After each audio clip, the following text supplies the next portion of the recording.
Hello दोस्तों, once again welcome to my YouTube channel Karim classes. दोस्तों, आज मैं आपके लिए लेकर आया हूँ प्रेजेंट टेंस रिलेटेड 12 रूल्स। दोस्तों, अगर ये रूल्स आप अच्छे तरीके से याद कर लेते हैं, समझ लेते हैं, तो एग्ज़ाम में टेंस से रिलेटेड अगर आपसे कोई क्वेश्चन पूछा जाएगा और ख़ास तौर से अगर प्रेजेंट टेंस से रिलेटेड आपसे कोई क्वेश्चन पूछा गया तो आप इजीली उस क्वेश्चन को आसानी से हल कर पाएंगे, सॉल्व कर पाएंगे। दोस्तों, मैं आपको बताना चाहूँगा कि एग्ज़ाम में टेंस से रिलेटेड क्वेश्चंस पूछे जाते हैं जिनमें correct form of the verb आपको भरना होता है। तो इसी सीरीज़ के अंदर मैं आज आपके लिए लेकर आया हूँ प्रेजेंट टेंस से रिलेटेड 12 रूल्स। अगर इन 12 रूल्स को आप अच्छी तरीके से याद कर लेते हैं तो एग्ज़ाम में अगर प्रेजेंट टेंस से रिलेटेड कोई भी सेंटेंस आपको देंगे, आपको एग्ज़ाम में कोई भी प्रेजेंट टेंस से रिलेटेड क्वेश्चन आपके सामने आएगा तो आप देखते ही उस क्वेश्चन को, उस सेंटेंस को पहचान जाओगे कि ये किस टेंस से रिलेटेड है। तो ज़रूरी है, इसके लिए ज़रूरी है कि आप ये जो 12 रूल्स मैं आज जो आपको इस वीडियो में बताने जा रहा हूँ, आप इन्हें अच्छी तरीके से याद कर लें और समझ लें। आगे आने वाली वीडियो में मैं पास्ट टेंस से रिलेटेड भी सेंटेंस रूल्स लेकर आऊँगा, फ्यूचर टेंस से रिलेटेड भी रूल्स लेकर आऊँगा और इनसे रिलेटेड काफ़ी प्रैक्टिस एक्सरसाइज भी मैं लेकर आऊँगा ताकि आपका टेंस से ये जो टॉपिक है टेंस से रिलेटेड जो इंपॉर्टेंट रूल्स हैं वो अच्छी तरीके से आपके जहन में फिट हो जाएं। तो बिना देरी के शुरू करते हैं आज की इस वीडियो को। और आज का हमारा जो पहला रूल है वो रूल ये कहता है कि अगर एग्जाम में आपको ऐसा कोई सेंटेंस मिले जिसमें let, make, would rather, had better यानी ये वर्ड्स हों, तो ये वर्ड्स होते हैं जब भी किसी सेंटेंस में, तो इनके बाद में हमेशा और हमेशा और हमेशा वर्ब की फर्स्ट फॉर्म आती है। तो ये आपको अच्छी तरीके से याद कर लेना है। एग्जाम्पल के तौर पे जैसे ये पहला हमारा एग्जाम्पल है लेट मी स्पीक फर्स्ट। तो लेट अपने आप में एक पॉजिटिव वर्ब है और लेट के बाद में जो मेन वर्ब आती है वो हमेशा फर्स्ट फॉर्म होती है उसकी। तो आपको अगर एग्जाम में ऐसा सेंटेंस आए ब्रैकेट में जो वर्ब दी है उसकी फर्स्ट फॉर्म ही आपको लिखनी है। ठीक है, तो लेट मी स्पीक फर्स्ट, तो यहाँ पर स्पीक की हमने फर्स्ट फॉर्म लिख दी। तो याद हो गया आपकी, लेट के बाद में हमेशा वर्ब की फर्स्ट फॉर्म आती है। इसी तरीके से वुड रेदर का मतलब होता है के बजाय के सेंस में। He would rather wait here यानी इसके बजाय वो यहाँ वेट करेगा, यहाँ पर के बजाय के सेंस में। लेकिन यहाँ पर आपको सेंस नहीं समझना है, आपको सिर्फ ये याद कर लेना है कि लेट, मैक, वुड रेदर और हैड बेटर अगर ये वर्ड है तो इनके बाद में हमेशा और हमेशा वर्ब की फर्स्ट फॉर्म आती है। ये आपको याद करना है क्योंकि एग्जाम में जो क्वेश्चन पूछा जाएगा वो आपको ये पूछा जाएगा कि आपको correct form of the verb भरनी है। तो correct form of the verb भरने के लिए आपको ये रूल्स याद करने हैं। अच्छी तरीके से इन्हें समझ लो और याद कर लो। अब बात करते हैं सेकंड रूल की। हमारा सेकंड रूल कहता है कि अगर कोई भी मॉडल वर्ब, अगर सेंटेंस में कोई भी मॉडल वर्ब है तो मॉडल वर्ब के बाद में हमेशा और हमेशा वर्ब की फर्स्ट फॉर्म आती है। ये आपको अच्छी तरीके से याद कर लेना है, समझ लेना है। मॉडल वर्ब कौन सी होती है? जैसे can, could, will, would, may, might, shall, should, need, ये जितनी भी मॉडल वर्ब्स हैं इनके जस्ट बाद में अगर कोई वर्ब आएगी मेन वर्ब तो वो हमेशा और हमेशा फर्स्ट फॉर्म में होगी। एग्जाम्पल देख लेते हैं। आई कैन डू इट, तो यहाँ पर कैन जो है मॉडल वर्ब है और कैन के बाद में जस्ट बाद में जो हमने वर्ब यूज़ की है वो वर्ब की फर्स्ट फॉर्म है। ठीक है, इसी तरीके से यू शुड ओबे योर एल्डर्स, तो ओबे जो है वर्ब की फर्स्ट फॉर्म है। यानी ब्रैकेट में जो वर्ब दी है, अगर आपको एग्जाम में ऐसा सेंटेंस आए जिसमें मॉडल वर्ब दी है और मॉडल वर्ब के बाद में जस्ट बाद में खालिस्तान है यानी ब्लैंक है, तो आपको उसको भरने के लिए जो वर्ब दी है ब्रैकेट में उसकी फर्स्ट फॉर्म ही आपको लिखनी है। तो दो रूल हो गए हमारे पास में कि अगर मॉडल वर्ब्स है तो मॉडल वर्ब्स के बाद में हम हमेशा और हमेशा वर्ब की फर्स्ट फॉर्म यूज़ करेंगे। और let, make, would rather, had better ये वर्ड्स भी अगर हमारे सेंटेंस में हैं तो इनके बाद में भी हम हमेशा वर्ब की फर्स्ट फॉर्म यूज़ करेंगे। अब बात कर लेते हैं थर्ड रूल की, और थर्ड रूल बहुत ही इंपॉर्टेंट है। एग्जाम में बहुत बार इससे रिलेटेड क्वेश्चन पूछा जाता है। थर्ड रूल हमारा कहता है कि अगर कोई एडवर्ब्स आपके सेंटेंस में, ऐसी एडवर्ब्स हैं always, often, usually, seldom, sometimes, regularly, generally, daily, rarely, every day, every year, every month, every week, यानी ये जो एडवर्ब हैं इस तरीके के वर्ड अगर आपके सेंटेंस में हैं तो वो सेंटेंस हमेशा हमेशा सिंपल प्रेजेंट टेंस होता है। यानी देखते ही आपको पहचान जाना है कि ये सेंटेंस जो है सिंपल प्रेजेंट टेंस है। अब सिंपल प्रेजेंट टेंस के अकॉर्डिंग आपको उसमें वर्ब जो है फिल करनी है।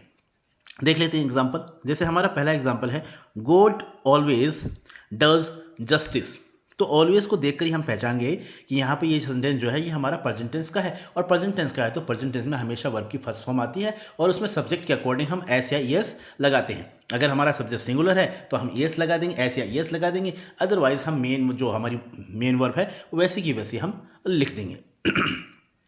दूसरा एग्जाम्पल हमारा है students learn their homework daily, तो यहाँ पर हमने वर्ब की फर्स्ट फॉर्म लगा दी। डेली, डेली को देखते ही हम पहचान गए कि ये प्रेजेंट टेंस है। अब वर्ब की फर्स्ट फॉर्म क्यों लगाई? क्योंकि हमारा सब्जेक्ट जो है वो स्टूडेंट्स है, स्टूडेंट्स जो है प्लूरल है, तो प्लूरल है तो वर्ब की फॉर्म भी प्लूरल होगी, और प्लूरल होगी तो उसमें हम एस या एस नहीं लगाते हैं। तो ये आपको ध्यान रखना है, हालांकि पिछले वीडियो में मैंने आपको बताया। अब बात करते हैं रूल नंबर 4 की। रूल नंबर 4 हमारा कहता है बी वर्ब, यानी बी, अगर कई बार एग्जाम में क्वेश्चन आता है जिसमें ब्रैकेट में बी वर्ब दी होती है और उसकी correct form of the verb आपको फिल इन द ब्लैंक में भरनी होती है।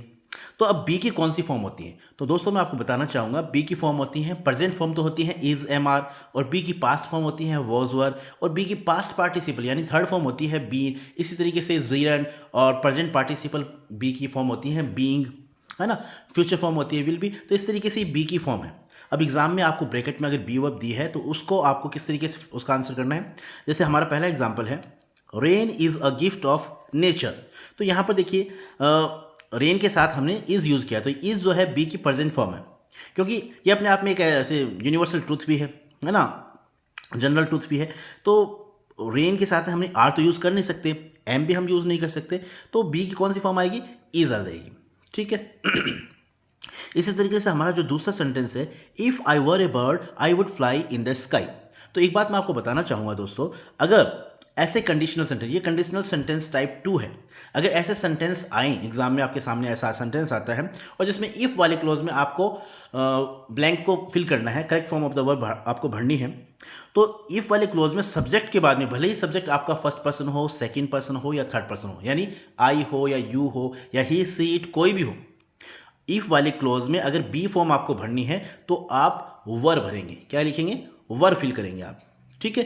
कई बार ऐसा होता है कि हम सोचते हैं ही के साथ तो वर आता नहीं, ही के साथ तो वॉज आता है, तो ऐसा नहीं है। कंडीशनल सेंटेंस में इफ क्लोज में चाहे पर्सन हमारा फर्स्ट पर्सन हो, चाहे सेकंड पर्सन हो, चाहे थर्ड पर्सन हो, सभी के साथ हम बी की वर फॉर्म को लिखते हैं, ठीक है। और सेकंड क्लोज में हम वुड का यूज़ करते हैं, वुड प्लस वर्ब की फर्स्ट फॉर्म। तो ये कंडीशनल सेंटेंस है। तो इस तरीके से अगर एग्जाम में ऐसा कोई सेंटेंस पूछा जाए तो आप इस तरीके से उसका आंसर करेंगे, ठीक है।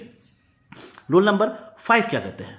रूल नंबर 5 कहता है कि अगर कोई सेंटेंस जिसमें यूनिवर्सल ट्रूथ बताया गया हो, कोई साइंटिफिक फैक्ट बताया गया हो, कोई ईडियम्स हो, कोई प्रोवर्ब्स हो, तो ऐसे सेंटेंस जो होते हैं वो हमेशा और हमेशा सिंपल प्रेजेंट टेंस में होते हैं। तो मान लीजिए अगर आपको कोई प्रोवर्ब दे दी, कोई ईडियम दे दिया, कोई भी यूनिवर्सल ट्रूथ आपके सामने है, तो आपको सोचना ही नहीं है, आपको सीधा ही उसे सिंपल प्रेजेंट फॉर्म में लिखना है। तो अब जो भी ब्रैकेट में फॉर्म दी हुई है आप उसकी प्रेजेंट फॉर्म लिखेंगे, ठीक है। जैसे हमारा पहला एग्जांपल है, the sun rises in the east. तो the sun rises in the east, सीधी सी जाहिर सी बात है कि सूरज जो है पूर्व में उगता है, तो ये यूनिवर्सल ट्रूथ है, और यूनिवर्सल ट्रूथ है तो सिंपल प्रेजेंट टेंस में होगा। अब ब्रैकेट में जो वर्ब दी है राइज, उसकी आपको फर्स्ट फॉर्म लिखनी है। अब फर्स्ट फॉर्म में एस या एस वो हम सब्जेक्ट के अकॉर्डिंग लगाते हैं। अगर हमारा सब्जेक्ट सिंगुलर है तो हम एस या एस लगा देंगे, सब्जेक्ट हमारा सिंगुलर नहीं होगा तो हम वर्ब की जो ब्रैकेट में फॉर्म दी है वैसे की वैसे हम लिख देंगे। तो यहाँ पर हमारा सब्जेक्ट जो है सिंगुलर है, इसलिए हमने राइज में एस लगा दिया। आंसर हमारा हुआ the sun rises in the east. इसी तरीके से हमारा जो सेकंड एग्जाम्पल है, फॉर्चून फेवर्स द ब्रेव, यानी किस्मत जो है, भाग्य जो है बहादुरों का साथ देता है। तो एक तरह से प्रोवर्ब है, ये कहावत है। तो इसमें जो है फेवर वर्ब है उसकी हमने वही फर्स्ट प्रेजेंट फॉर्म आएगी और सब्जेक्ट सिंगुलर है इसलिए हमने एस लगा दिया। तो आपको याद रख लेना है, अगर कोई यूनिवर्सल ट्रूथ है, साइंटिफिक फैक्ट है, ईडियम्स है, प्रोवर्ब्स है, तो ऐसे सेंटेंस हमेशा सिंपल प्रेजेंट टेंस में होते हैं।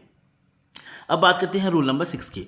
रूल नंबर 6 हमारा कहता है कि अगर किसी फिक्स प्रोग्राम की बात की गई, भले ही वो फीचर में हो, लेकिन फिक्स प्रोग्राम की बात है, कोई सारणीबद्ध प्रोग्राम की बात की गई है, तो वो भी सेंटेंस जो होते हैं हम सिंपल प्रेजेंट टेंस उसमें यूज़ कर सकते हैं। जैसे our school runs from 7:30 to 12:30। तो ये एक फिक्स परमानेंट काम है, फिक्स प्रोग्राम है, तो ऐसे सेंटेंस हम प्रेजेंट टेंस में लिखते हैं। इसी तरीके से the train leaves for Agra at 6 AM, यानी ट्रेन जो है वो 6 बजे आगरा के लिए निकलेगी।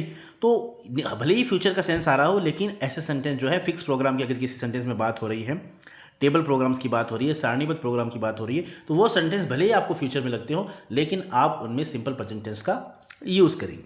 तो इस तरीके से 6 रूल्स मैंने आपको समझाने का प्रयास किया है। एक स्लाइड और देख लेते हैं, 6 रूल उसमें दिए गए, तो कुल मिलाकर प्रेजेंट टेंस से रिलेटेड 12 रूल्स हैं, ये आप अच्छे तरीके से समझ लें। ये रहे हमारे नेक्स्ट रूल्स। रूल नंबर 7 कहता है कि अगर एडवर्ब्स, कौन कौन से adverbs, at this time, now, still, at present, these days, now days, अगर ऐसे वर्ड किसी सेंटेंस में हैं तो आप समझ लेना, जब ऐसे सेंटेंस आप देखिए किसी सेंटेंस में तो आप मान लेना कि वो प्रेजेंट कॉन्टिन्यूअस टेंस है। और प्रेजेंट कॉन्टिन्यूअस टेंस में इज एम आर के साथ आईएनजी फॉर्म आती है, ये हमें पता ही है। तो किस तरीके से आप वर्ब की करेक्ट फॉर्म फिल करेंगे? जैसे हमारा पहला सेंटेंस है, Imran sir is teaching us English nowadays. अब नाउअडेज को देखते ही आपको समझ लेना है कि ये सेंटेंस जो है प्रेजेंट कॉन्टिन्यूअस टेंस का सेंटेंस है। और प्रेजेंट कॉन्टिन्यूअस टेंस में वर्ब जो आपको ब्रैकेट में दी हुई है उसकी आपको कॉन्टिन्यूअस फॉर्म लिखनी है, तो continuous form is am are के साथ आती है। अब सब्जेक्ट हमारा इमरान सर यानी सिंगुलर है तो इसके साथ हम इज लगाएंगे और वर्ब की आईएनजी फॉर्म लगाएंगे। तो इस तरीके से आप अपना आंसर करेक्ट कर सकते हैं। दूसरा एग्जांपल है, I am doing my homework at this time. तो एट दिस टाइम जो हमने एडवर्ब देखा, इसे देखते ही हमने अनुमान लगा लिया कि ये सेंटेंस हमारा कॉन्टिन्यूअस का है, प्रेजेंट कॉन्टिन्यूअस टेंस है और उस हिसाब से आपको अपना आंसर करना है। तो रूल, उम्मीद करता हूँ 7 नंबर रूल जो है आपको अच्छी तरीके से समझ में आ गया। अब बात करते हैं रूल नंबर 8 की। ये प्रेजेंट परफेक्ट टेंस की पहचान है।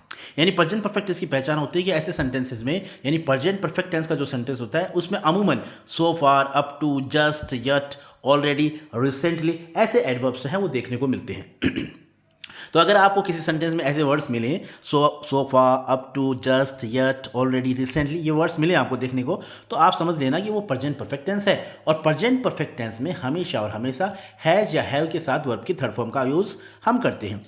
जैसे कि हमारा पहला एग्जाम्पल है, I have already done my homework. तो यहाँ पर जैसे हमारे ब्रैकेट में वर्ब दी है वो डू दी है। अब ऑलरेडी को देखते हम पहचान लेंगे ये सेंटेंस प्रेजेंट परफेक्ट का है। तो प्रेजेंट परफेक्ट का है तो डू की कौन सी फॉर्म आएगी? डू की आ जाएगी हैज़ डन या हैव डन। अब हैव डन हमने इसलिए लिखा है क्योंकि हमारा सब्जेक्ट आई है, तो हमारा आंसर हो गया I have already done my homework. इसी तरीके से दूसरा हमारा सेंटेंस है, आई हैव जस्ट कम। तो कम की हमने कौन सी फॉर्म लिखी? हैव कम, क्योंकि जो है हैज़ कम या हैव कम होती, अब आई के साथ हम हैव यूज़ करते हैं, तो हमारा आंसर हो गया आई हैव जस्ट कम।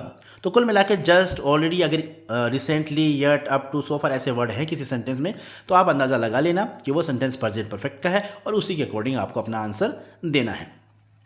अब बात करते हैं रूल नंबर 9 की। रूल नंबर 9 हमारा कहता है प्रेजेंट परफेक्ट कॉन्टिन्यूअस टेंस, यानी प्रेजेंट परफेक्ट कॉन्टिन्यूअस टेंस की पहचान क्या है। दोस्तों एक बात मैं आपको बताना चाहूँगा कि प्रेजेंट परफेक्ट कॉन्टिन्यूअस टेंस और प्रेजेंट कॉन्टिन्यूअस टेंस में एक थोड़ा सा फर्क है। देखो, प्रेजेंट कॉन्टिन्यूअस टेंस होता है उसमें समय का जिक्र नहीं होता। जैसे मैं कह रहा हूँ कि मैं आपको पढ़ा रहा हूँ तो मैं बोलूँगा आई एम टीचिंग यू, तो इस सेंटेंस में कोई समय का मैंने जिक्र नहीं किया। लेकिन अगर मैं ऐसा कहता कि मैं आपको 10 मिनट से पढ़ा रहा हूँ या 2 घंटे से पढ़ा रहा हूँ, तो यहाँ पर 10 मिनट से या 2 घंटे से ये क्या है? समय है। तो जब ऐसे सेंटेंस में समय का जिक्र होता है तो वो सेंटेंस हो जाता है प्रेजेंट परफेक्ट कॉन्टिन्यूअस टेंस। और प्रेजेंट परफेक्ट कॉन्टिन्यूअस टेंस की जो स्ट्रक्चर होती है वो प्रेजेंट कॉन्टिन्यूअस टेंस की स्ट्रक्चर से एकदम अलग होती है। प्रेजेंट कॉन्टिन्यूअस टेंस की स्ट्रक्चर होती है is am are plus ING form लगती है, लेकिन प्रेजेंट परफेक्ट कॉन्टिन्यूअस टेंस जो है इसकी स्ट्रक्चर होती है has, have been plus ING form. ठीक है ना? तो देखिए एग्जांपल देख लेते हैं। जैसे हमारा पहला एग्जांपल है, I have been teaching you tense for 1 month, यानी 1 महीने का समय का जिक्र हो गया। समय का जिक्र हो गया तो आपको उसमें सेंटेंस कौन सा यूज करना है? प्रेजेंट परफेक्ट कॉन्टिन्यूअस टेंस करना है। ठीक है। इसी तरीके से दूसरा एग्जांपल है, the children have been sleeping all the afternoon. तो ऑल द आफ्टरनून यानी पूरे दोपहर से, तो यहाँ पर भी समय की बात हुई। जब भी समय की बात हो तो आपको ऐसे सेंटेंस में present perfect continuous tense use करना है, यानी whole day, all the morning, since या फॉर के बाद में कोई टाइम दिया गया है तो वो सेंटेंस क्या होते हैं? प्रेजेंट परफेक्ट कॉन्टिन्यूअस टेंस के सेंटेंस होते हैं। तो इस तरीके से आपको अपने अपना आंसर देना है। ठीक है। अब बात करते हैं रूल नंबर 10 की। रूल नंबर 10 क्या कहता है कि प्रेजेंट परफेक्ट टेंस, यानी कई बार क्या होता है कि नो, और ऐसे तो काफ़ी वर्ब्स हैं लेकिन नो, ओ डब्ल्यू ई, ओ, ये ऐसी वर्ब्स हैं ये कभी भी आईएनजी फॉर्म में नहीं होती। तो जब भी ऐसी वर्ब यूज़ की गई उस सेंटेंस में और भले ही फॉर या सिंस का यूज़ किया गया और उनके बाद में टाइम दिया गया हो, तो आप उस सेंटेंस को प्रेजेंट परफेक्ट कॉन्टिन्यूअस टेंस में ना बनाकर प्रेजेंट परफेक्ट टेंस में बनाएंगे। जैसे एग्जांपल है, I have non him since he is joining here. तो यहाँ पर सिंस के बाद में टाइम दिया हुआ है, जैसे जब से उसने यहाँ ज्वाइन किया है तब से मैं उसे जानता हूँ, है ना? तो यहाँ पर आप आई हैव बीन नोइंग नहीं लिखेंगे क्योंकि नो की आईएनजी फॉर्म हम नहीं लिखते हैं। आपको यहाँ लिखना है आई हैव नॉन हिम। ठीक है। तो एक तरह से प्रेजेंट परफेक्ट टेंस आपको यूज़ करना है ऐसी वर्ब में। इसी तरीके से she has owed him some money for 2 years। ठीक है ना? तो यहाँ पर ओ को आप ओविंग नहीं करेंगे, she has owed him some money for 2 years। भले ही फॉर या सिंस के बाद में समय दिया गया हो, लेकिन ऐसे सेंटेंस को आप प्रेजेंट परफेक्ट टेंस में, ऐसी वर्ब को आप प्रेजेंट परफेक्ट टेंस में यूज़ करेंगे। ठीक है। हालांकि काफ़ी वर्ब हैं लेकिन यहाँ पर नॉर्मली जनरली ऐसी वर्ब्स हैं काफ़ी पूछी जाती हैं एग्जाम में, इसलिए मैंने ये दोनों वर्ब यहाँ पर यूज़ की हैं। अब बात करते हैं रूल नंबर 11 की। रूल नंबर 11 है वो इंपेरेटिव सेंटेंस के बारे में। तो इंपेरेटिव सेंटेंस कौन से होते हैं? इंपेरेटिव सेंटेंस वे होते हैं जो वर्ब की फर्स्ट फॉर्म से स्टार्ट होते हैं और जिनमें कोई ऑर्डर, रिक्वेस्ट, है ना, कोई एडवाइस दी गई हो, कोई सजेशन का भाव, तो ऐसे सेंटेंस होते हैं वो इंपेरेटिव सेंटेंस होते हैं। तो इंपेरेटिव सेंटेंस में अगर मान लो आपके सामने कोई ऐसा सेंटेंस है जो प्लीज़ या काइंडली से शुरू है और उसके जस्ट बाद में फिल इन द ब्लैंक्स दिया है, और फिल इन द ब्लैंक्स दिया है, तो वो आप क्या करेंगे, उसमें डू का यूज़ करेंगे। जैसे मान लो ये सेंटेंस है please don't make a noise. अब मान लीजिए प्लीज़ और प्लीज़ के बाद में फिल इन दी ब्लैंक दिया होता और आगे दिया होता अ नॉइस और ब्रैकेट में आपको नोट मैक दिया है, तो जब आप इसकी करेक्ट फॉर्म में भरेंगे तो आपको डोंट ही लिखना है, ठीक है ना, डजंट आप नहीं लिखेंगे। आप क्या लिखेंगे? डोंट मेक ए नॉइस, ठीक है। आप डजंट यूज़ नहीं करेंगे, यानी इंपेरेटिव सेंटेंस है वो डू या डोंट से शुरू होता है, डजंट से कभी भी शुरू नहीं होता। एक बात तो ये याद रखनी है। दूसरा, अगर मान लो कई बार इंपेरेटिव सेंटेंस दो सेंटेंस दिए होते हैं, तो पहला सेंटेंस इंपेरेटिव सेंटेंस है, तो दूसरा सेंटेंस आप according to the situation, context, यानी उसका भाव क्या निकल रहा है उस हिसाब से आपको यूज़ करना है, और ज़्यादातर वो प्रेजेंट कॉन्टिन्यूअस टेंस में ही यूज़ होता है। जैसे हमारा पहला सेंटेंस है, सेकंड सेंटेंस है लुक, देखो, the man is running after the bus, आदमी जो है वो आदमी उस बस के पीछे दौड़ रहा है। तो यहाँ पर इसका सेंस कॉन्टिन्यूअस का आ रहा है, तो सीधी सी बात है, जब ऐसी सिचुएशन आपके सामने आती है तो आप अकॉर्डिंग टू द कॉन्टेक्स्ट आपको अपना आंसर देना है। अब बात करते हैं आज के इस वीडियो के लास्ट रूल की, और लास्ट रूल हमारा कहता है कि अगर मान लो कोई सेंटेंस है जिसमें बिफोर दिया, बिफोर के बाद में प्रेजेंट टेंस है, तो उसके पहले आपको फिर correct form of the verb भरनी है, तो आप प्रेजेंट टेंस ही लिखेंगे। और अगर मान लो बिफोर से पहले प्रेजेंट टेंस दिया हुआ है और बाद में आपको correct form of the verb भरनी है, तो बाद वाले ब्लैंक में भी आप प्रेजेंट फॉर्म ही भरेंगे। और ऐसे जो सेंटेंस होते हैं वो किसी हैबिचुअल एक्शन की ओर इशारा करते हैं, ठीक है। जैसे एग्जांपल देख लेते हैं, he takes milk before he goes to bed, यानी सोने जाने से पहले वो दूध लेता है, यानी एक हैबिचुअल एक्शन, एक आदतन किसी क्रिया के बारे में बात की गई है। तो ऐसी स्ट्रक्चर आपके सामने आए, बिफोर के बाद में या पहले अगर प्रेजेंट टेंस यूज़ किया गया है, तो जनरली हम बाद में भी प्रेजेंट टेंस ही यूज़ करते हैं। हालांकि बिफोर से रिलेटेड और भी काफ़ी रूल्स हैं, वो पास्ट में भी हैं, फ्यूचर में भी है, तो उनमें थोड़ा थोड़ा अलग डिफरेंस है। कुछ नई बातें हैं वो हम आगे की वीडियो में सीखेंगे।